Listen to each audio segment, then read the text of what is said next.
அன்பான நேயர்களே, நாம் இடைவேளைக்கு முன்பாக மாந்தம் என்று சொல்லக்கூடிய நோய்க்கான காரணங்கள் மற்றும் அதற்கான அறிகுறிகள், அதை தீர்ப்பதற்காக நாம் எடுத்துக்கொண்ட மூலிகை துளசியை பற்றி பல்வேறு வகையான மருத்துவ பயன்களை தெரிந்து கொண்டோம்.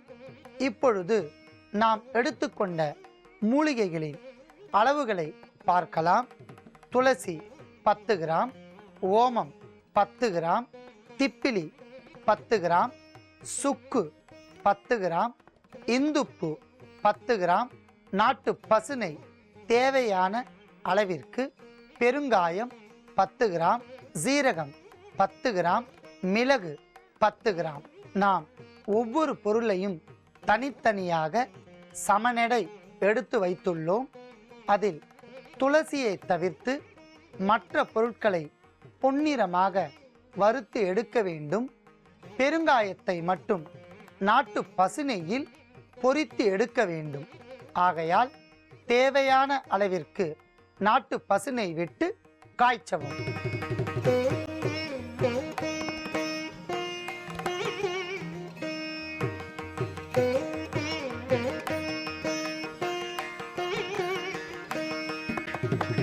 நன்றாக பொரிந்துவிட்ட பெருங்காய துண்டை எடுத்துக்கொள்ளலாம்.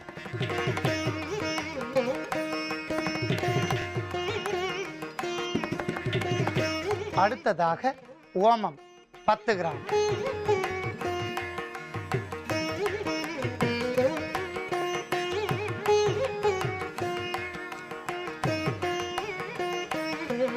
நன்றாக வறுத்துவிட்ட ஓமத்தை தனியாக எடுத்துக்கொள்ளலாம்.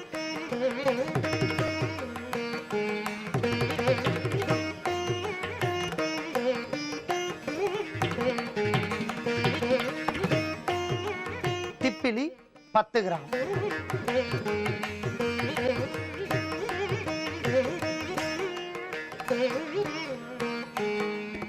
பொன்னிறமாக வறுத்த திப்பிலியை ஏற்கனவே வறுத்து எடுத்த பொருட்களுடன் சேர்க்கவும். தூய்மை செய்து எடுத்து வைக்கப்பட்ட சுக்குத்துண்டு 10 கிராம்,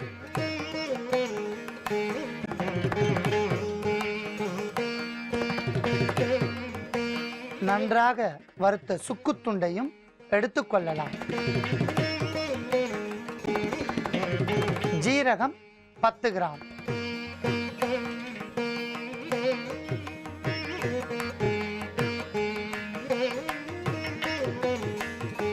பொன்னிறமாக பொரிந்த ஜீரகத்தையும் எடுத்துக்கொள்ளலாம். மிளகு 10 கிராம்,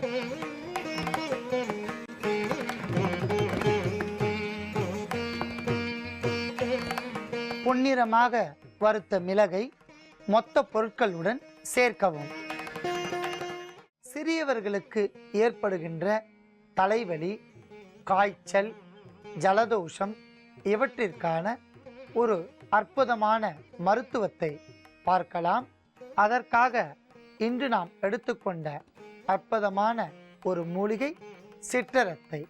சிற்றரத்தையில் இருக்கக்கூடிய பல்வேறு வகையான கிருமி நாசினிகள் மிக சிறந்த முறையில் குழந்தைகளுக்கு நன்மை புரிகின்றன. இதனால் நாம் சிற்றரத்தையை எடுத்து வைத்துள்ளோம். அடுத்ததாக நாம் எடுத்துக்கொண்ட பொருள் சுக்கு. சுக்கு ஒரு கிருமி நாசினி. பல்வேறு வகையான நோய்கள் வராமல் தடுக்கும். உடல் உஷ்ணம் அடைவதை தடுத்து நிறுத்தி சளி, மார்பு சளி, கோழை இவையெல்லாம் நீக்கும் என்பதால் நாம் சுக்கையும் எடுத்து வைத்துள்ளோம். அடுத்ததாக நாம் எடுத்துக்கொண்ட பொருள் ஏலக்காய். ஏலக்காய் மிக சிறந்த வயிற்று உப்பசத்தை போக்கக்கூடிய ஒரு அற்புதமான பொருள். எளிமையான முறையில் ஜீரணத்தை மேம்படுத்தும் என்பதால் நாம் ஏலக்காயும் எடுத்து வைத்துள்ளோம். அடுத்ததாக நாம் எடுத்துக்கொண்ட பொருள் திப்பிலி. திப்பிலி ஒரு வேர் அறுக்கக்கூடிய அற்புதமான ஒரு பொருள். பல நோய்களை வேரோடு அறுத்து எறிந்து நோய் வராமல் நோய் எதிர்ப்பு சக்தியை அதிகரிக்கும் என்பதால் நாம் திப்பிலியும் எடுத்து வைத்துள்ளோம். அடுத்ததாக நாம் எடுத்துக்கொண்ட பொருள் பனங்கற்கண்டு. பனங்கற்கண்டு அதீத இனிப்பு சுவையுடன் கூடிய வைட்டமின் ஈ சத்து நிரம்பிய ஒரு அற்புதமான ஒரு பொருள். நோய் எதிர்ப்பு சக்தியை அதிகரிக்கும், நோய் வராமல் பாதுகாக்கும் என்பதால் நாம் பனங்கற்கண்டையும் எடுத்து வைத்துள்ளோம். அடுத்ததாக நாம் எடுத்துக்கொண்ட பொருள் நாட்டு பசும்பால். நாட்டு பசும்பால் பல்வேறு வகைகளில் புரதச்சத்து, கால்சிய சத்து கொண்டதாலும் நோய் எதிர்ப்பு ஆற்றலை அதிகரிக்கும் என்பதனாலும் பல்வேறு வகையான நோய்கள் வராமல் பாதுகாக்கும் என்பதால் நாம் நாட்டு பசும்பாலையும் எடுத்து வைத்துள்ளோம். நாம் எடுத்துக்கொண்ட பொருட்களின் அளவுகளை பார்க்கலாம். சிற்றரத்தை 10 கிராம், சுக்கு 5 கிராம், திப்பிலி 5 கிராம், ஏலக்காய் 5 கிராம், பனங்கற்கண்டு தேவையான அளவிற்கு, நாட்டு பசும்பால் தேவையான அளவிற்கு. இப்பொழுது நாட்டு பசும்பாலை தவிர்த்து மற்ற பொருட்களை அளவுகளின்படி பொன்னிறமாக வறுத்து எடுக்க வேண்டும். முதலில் சிற்றரத்தையை பொன்னிறமாக வறுத்து எடுக்கவும்.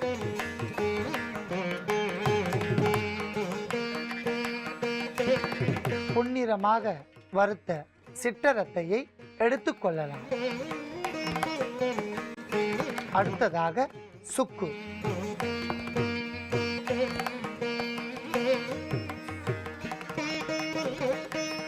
நன்றாக வறுத்த சுக்கு துண்டை சிற்றரத்தையோடு சேர்க்கவும்.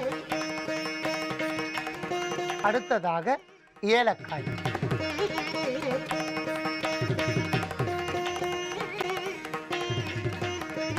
நன்றாக வறுத்த ஏலக்காயை ஏற்கனவே வறுத்தெடுத்த பொருட்களோடு சேர்க்கவும். அடுத்ததாக திப்பிலி.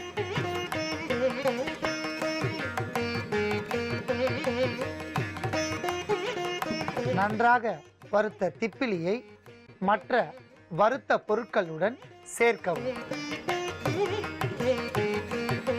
இப்பொழுது இத்துடன் தேவையான அளவிற்கு பனங்கற்கண்டை சேர்க்கவும்.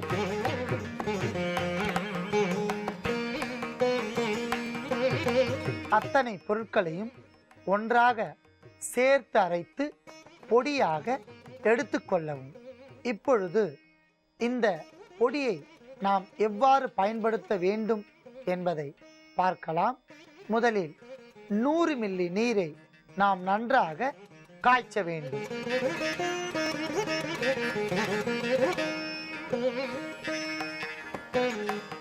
இப்பொழுது நன்றாக கொதித்து கொண்டிருக்கின்ற நீரில் நாம் அரைத்து எடுத்த மூலிகை பொடியிலிருந்து 5 கிராம் சேர்க்கவும்.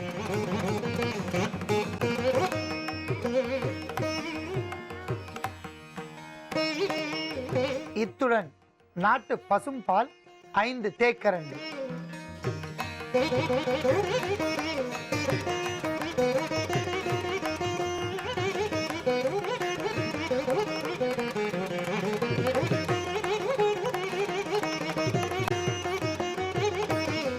நன்றாக கொதித்துவிட்ட இந்த பாலை நாம் அப்படியே எடுத்துக்கொள்ளலாம்.